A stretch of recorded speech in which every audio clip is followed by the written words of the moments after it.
Okay, guys, hope you guys are having an awesome Thursday. If you were on the webinar earlier, I apologize. I didn't plug my computer in, and it died on me right at the very end. But it was very fruitful. There was 35 some people on the webinar, which is great. We're not looking for 100 or 200 like the Pro 10s get, but I think that was very impactful. I was texted by Pro 7s and Pro 6s and Pro 5s that want the slides, and I think it's been very good. I just want to share a couple things with you guys before we get started, before Lisa takes over there and does this law of the trade-off. Guys, there's a lot of time and effort that goes into putting these on, and I hope they're beneficial for you guys. I know some of you have been taking notes, and I'm grateful. They've been very beneficial for both Lisa and I personally. Hey, Mike, and with our business. And we have a new outlook on our business. We've decided to make some changes. There's my beautiful wife right there. She is. Oh, whatever. You're beautiful every night. She's beautiful every night. So, hey, David. Hey, Jim. Good evening, Lisa. Hey, Michael. Michael says hi. Howdy. So, guys, hey, George, Jorge. So, not to get back on the topic, but I wanted to let you guys know that if you haven't got everything for convention yet, you guys need to do it like ASAP. We're literally 3 weeks away from convention. Can't believe it. Woohoo! Yeah, I'm excited. Lisa's excited. We're excited because, guys, this month of March, if you're not doing launch calls, guys, tomorrow's the end of the month. If you're not close to rank advancing, get on the phone with your upline. Get on the phone with me and Lisa. I'm going to work till probably midnight tomorrow night with people who want to rank advance. I like the new LV Pro app because I can look at who's close to Pro 2 and Pro 3. I've seen people go from Pro 0 to Pro 3 on one Friday night when they thought it was impossible. So all I can tell you is that, yes, hey, so, yeah, that's awesome. So guys, think about this when you're preparing for things. I've been posting some Facebook messages and just been trying to get as much information in your guys' hands as possible. Lisa and I are, making some massive changes so that we can have a great rest of the end of the year. January, February, March, January, February, March has been great. We got 9 months of the year left. We're going to rock this thing out. We're going to get a lot of people involved. We're going to get a lot of customers. We're going to get a lot of distributors, but we want to be able to help you guys. And that's what these calls. If you're taking this leadership development steps and putting into the action, I was talking to Dave and his wife earlier on the webinar about how important it is to treat this like a business and to tie in to these types of trainings. I bought 20 tickets for the soccer game. They're already sold. There's people that are going to be mad because they didn't get a ticket to the soccer game. There's still tickets available. I would go get them this weeko because they're going to be gone. I know Dr. Chad called me yesterday. He finally got one. Thank God, in a good direction. So think about, and guys, as you come on, if you can mute for me, that would be great. I have not been able to pull up. Let me just mute everybody. And then if you guys need to say something, you can unmute. Hold on a second. Okay, that's better. So, but a lot of stuff that's been happening is you guys are going to be blown away because it's going to be the best convention. I know we say things all the time, but this is going to be the best convention we've ever had. There's a lot of information coming, a lot of stuff that we've needed. We've needed launch calls. I can tell you that we have needed this, and it's going to be taught throughout the company. I'm going to be teaching it next Saturday in Ohio. If you're within 4 or 5 hours of Ohio, of Toledo next week, you should be there. I had people drove 5 hours in Canada to come and hear me, and they said it was the best training they've ever had. They were in Carrie, Dickey, and Stu Brody's group. And I taught them how to do launch calls, taught them how to do their business from A to Z. That's what this new phase 1 training that Brandon has created, that the company is going to be implementing. And so I just wanted to talk about that a little bit before we get started. Hopefully you guys are excited about the things that are coming up in the months. Guys, even though we had a good month this month and everybody's cranking, we have to put this into action and continue to keep that action moving. Once we start it going, if we don't if there's not more paddles in the water, then people stop paddling. And I can tell you, I've had Pro 4s and Pro 5s do that. They just kind of disappeared. So keep your paddles in the water. Keep doing, if you've not done launch 60, then you're just putting time in. And launch 60 is not launch 20, not launch 40, launch 60. I've got people doing 8 and 10 launch calls because they know there's people that they didn't get on them, and they're doing them every week. So I would suggest, whether you've been involved a long time, whether it's your hot market, your cold market, Fred did this a couple weeks ago.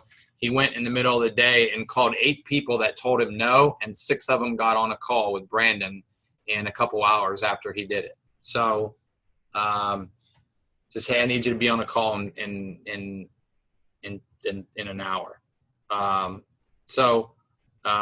It's simple and easy to do. You just have to learn how to do it, and that's what we're doing. We're teaching people how to do it. So without any more interruption, hopefully she'll scoot closer so I don't have to turn this thing so wide. She's always saying ouch. That's her favorite word. So I put this law of the trade-offs up on the screen there. I'm going to enlarge it a little bit here, honey, so I can. Is that what it does down at the bottom? That enlarges it. And let me just hold on, you guys. I'm just going to enlarge this just a little bit so y'all can see it. Okay. All right. So I'm going to turn it over to my lovely wife.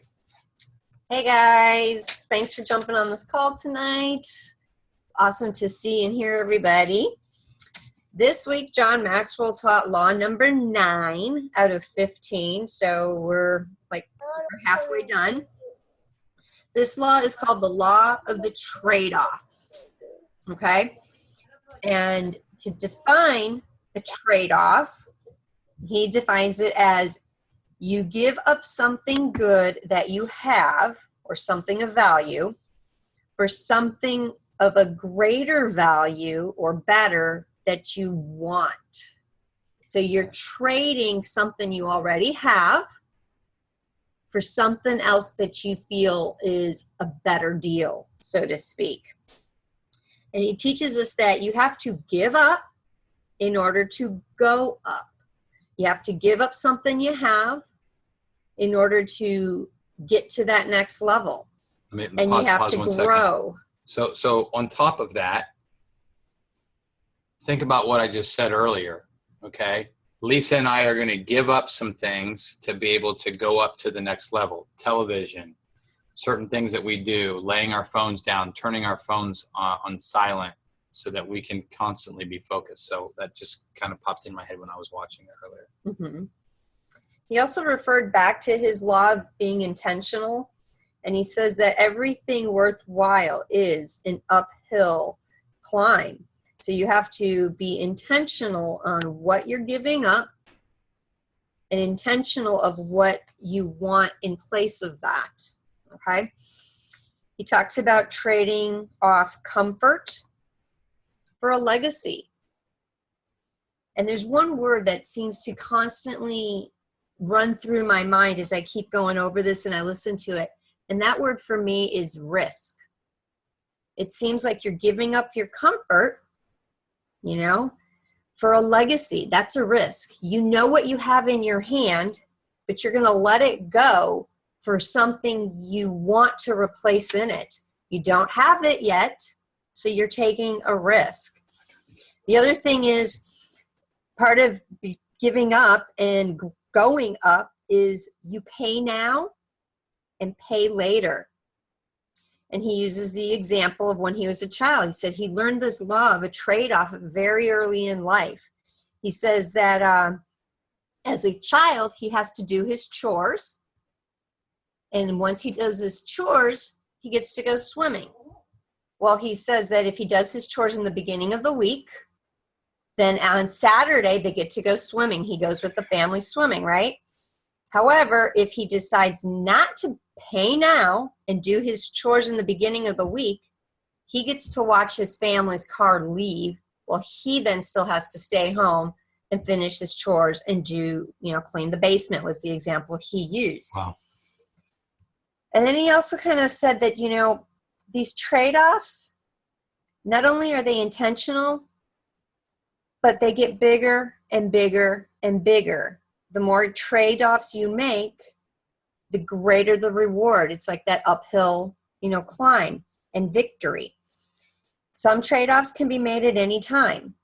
Start little. For example, a bad habit that you're going to trade off for a good habit. Okay? Smoking comes to mind.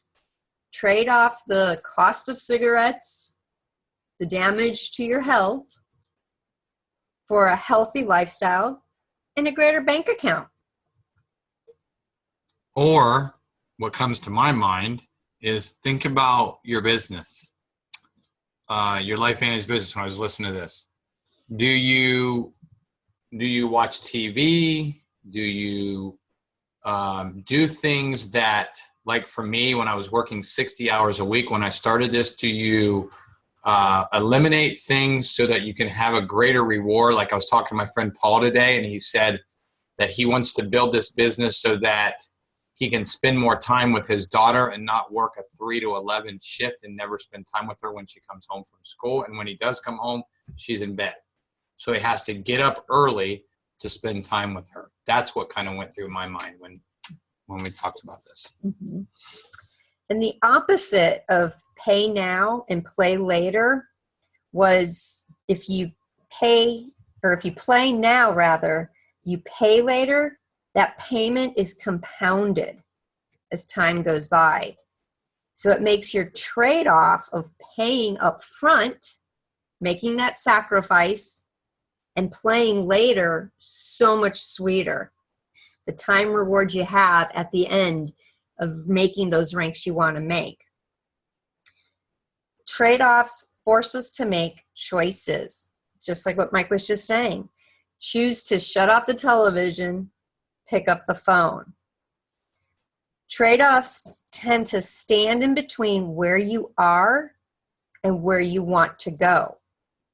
So if you don't make that intentional choice to make a trade to pay now, you're not going to ever be able to reach that play later goal.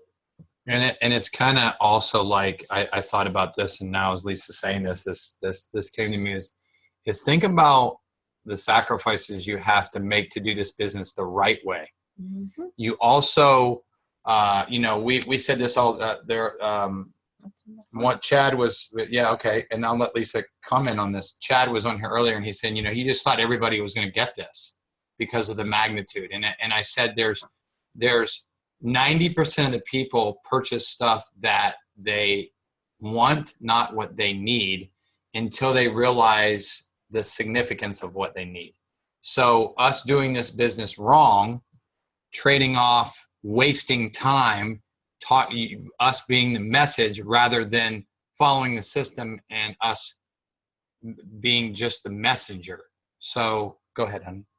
And that was his fourth point on the trade-offs. The pain is felt up front before the gain is realized on the back end.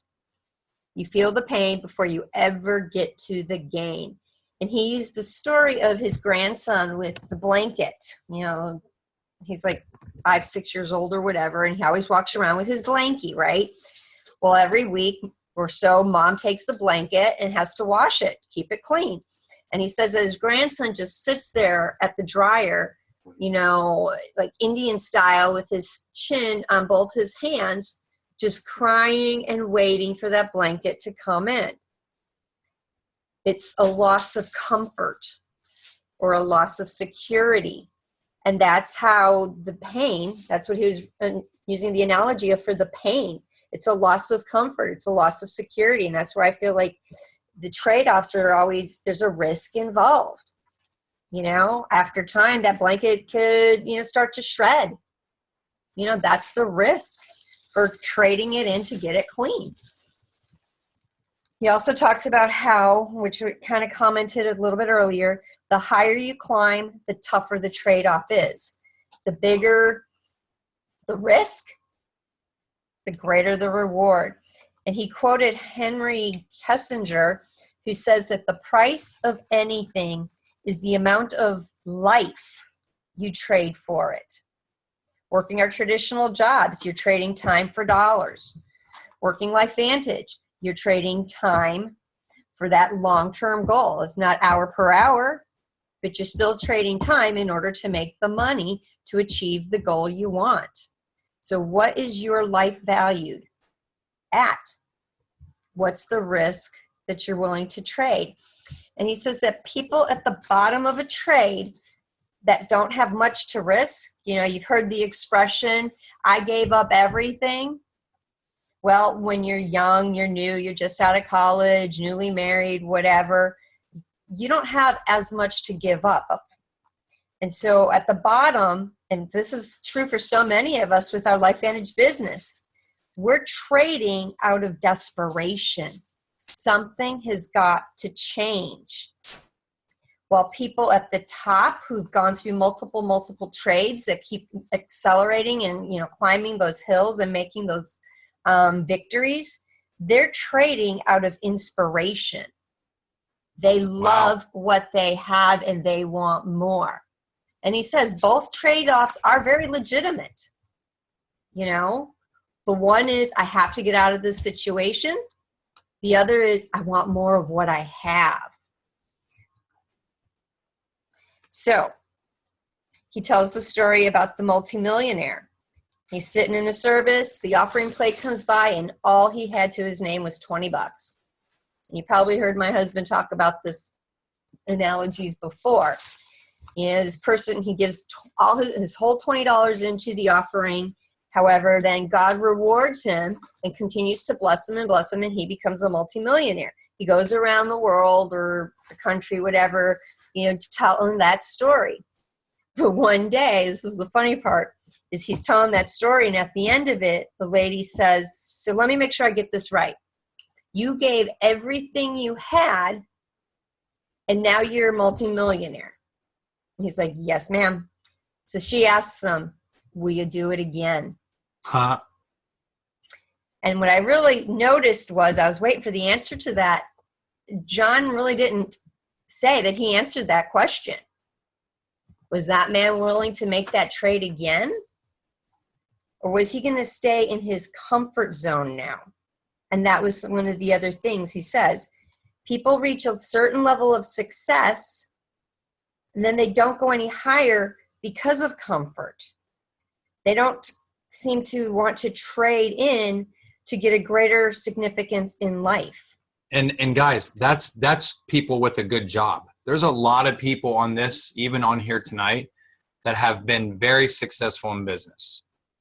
I think about it like this. Had I said no to this opportunity, number one, I believe my family's health would not have been the same as it is, or Lisa's family's, or us, for sure. I mean, we laugh because of how healthy we are right now.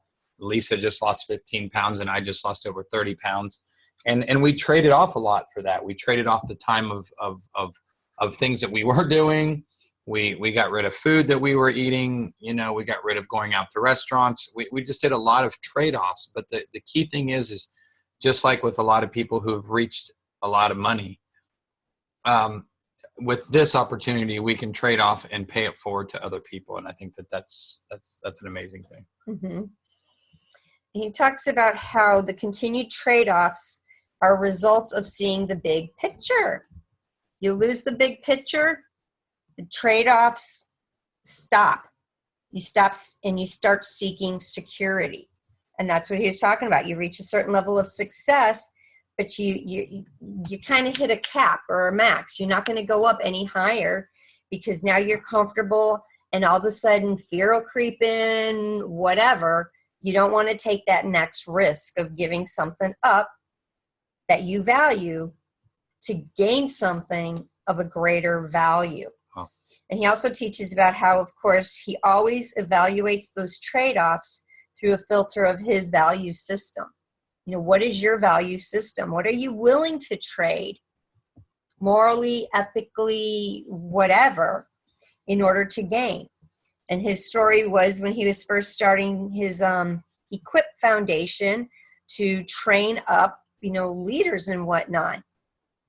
He had an investor tell him that he was going to invest $1 million. And at the time, there was absolutely nothing. That $1 million was basically everything for him and for his, Equip Foundation. He was a pastor, and that's where when he was deciding to, stop pastoring and kind of shift his focus into a different ministry, a little bit more global, And so this person who was going to invest $1 million for him told him that he's making a mistake, though. He says, I don't think you should give up pastoring. You need to stay in the ministry. But his value system was, I'm not going to compromise what I believe God called me to do in order to gain that $1 million. Did that hurt up front? Was that a huge risk? Absolutely. How many people would be tempted to be like, well, maybe I could do both. Maybe I could stay as the pastor in order to gain this $1 million so I can launch this new program or this new foundation. But John told him, I bless you. Go ahead and keep your $1 million. He used his own value system for that. And now he's gotten, Equip has multiple millions of dollars, multiple, thousands of people around the entire world who train up coaches and whatnot to do, what he's doing, to teach all these laws and to teach, business leadership and success and everything. We've met many of them. Exactly. So with those trade-offs, they become you transform your thinking from I thought on the front side of the trade-off to an I know on the back side of it. So you go from what I think might happen to what I know has happened. And it builds confidence with every trade-off. It builds passion and leadership, security, And so it reminds me of, how David encouraged himself in the Lord. He reflected back on some of the battles that God had given him to win. So with each trade-off that you exchange something for something of greater value, both are valuable, but one has a higher weight on it, it builds your confidence. It builds you up to take that next greater risk. And he does talk about taking a time out for trade-offs, a time out to evaluate, a time out to seek, a time out to enjoy. You just gained something good, so he takes a time off to enjoy some of it. All right. Trade-offs obviously are never easy. They're definitely a stretch. They help you to become stronger, though. And with that, every trade-off, like I said, becomes bigger and bigger. You have to rise up to the occasion, rise up to be that leader. So just to really kind of sum it up, he said, basically you have to give up to go up, grow up to go up, but grow up through the give up. Quickly grow and mature. Huge risks. Do you want to do what he did? He tells the story of how this person tells him, I love what you're doing. You're talking in front of people. You're traveling. You get to sit there. You crack jokes. You eat your cough drops. You drink your water. I think I want to do what you are doing. And John, of course, in his humor says, well, of course you do. Everybody does. So then he says, however, do you want to pay the price, basically? Do you want to do what I did? to be able to do what I am doing. And how many of you have heard, Fred says, you find somebody that has what you want. You do what they do. That's it. And that's exactly what, John Maxwell's talking about. You see somebody that has what you want or is doing what you want to be doing, you come alongside them, lock arms with them, follow their footsteps. Don't be like, oh, I think I could do it this way instead. No, they've got that success pattern. Don't reinvent the wheel. Amen. So the harder you go up, the tougher it is, but the reward is so much greater. Awesome. Good job, babe. Thanks, guys. High five. Okay, guys. Hopefully that was some encouraging stuff for you. I'm encouraged. I can't believe all the stuff you guys to see these notes my wife takes so that you guys can be blessed to hear this stuff. I mean, you guys, this is good stuff, guys. If you put this into action with the plan of your business and you don't just jump on here just to listen, you get on here to do like Lisa said, Fred said that way back in the very beginning when we first joined, and we just came to a lot of realizations today of ourselves. We realized that we have changes that we need to make. Thanks, Mike. I'm going to unmute anybody, and let me just add before anybody goes. Does anybody have any questions or any comments? Hold on, I unmuted. You guys are all unmuted now. So does anybody have any comments? I hear Chris is not. Good stuff. Okay, good. Awesome.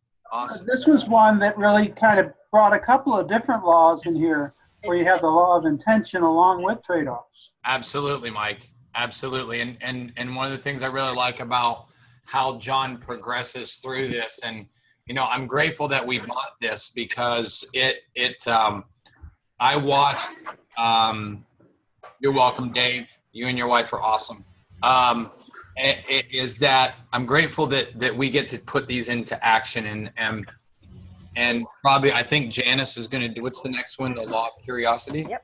Next week is the law of curiosity. Janice is going to do that. I will be in Ohio next week. I will be on the call, but guys, it's an exciting time. Let's finish. I would tell you this. Let's finish this month strong tomorrow. Let's make some contacts tomorrow. I'm available off and on throughout the day tomorrow. Lisa's off tomorrow. Tomorrow, I'll just tell you guys this. We're taking our pictures tomorrow. Tomorrow is the last day of the 90 day challenge. Transform your physique. And guys, it's been a life change. Look at Lisa. It's been a life-changing experience. I've been the trainer for 27 years, and I actually trained myself because I realized building this business, I got away from the basics of what was important. And I just been getting after it. And I can tell you that we have, I can say this, I don't really care what other people think. We have the best products in the nutrition industry to give you the goals. They're only going to get better. We're going to add stuff that people can use that are only going to make this better. But to my body to function the way it's functioning at 50, when I look at myself on this camera, I can't believe that I look as young as I look, and I'm going to be 50 soon.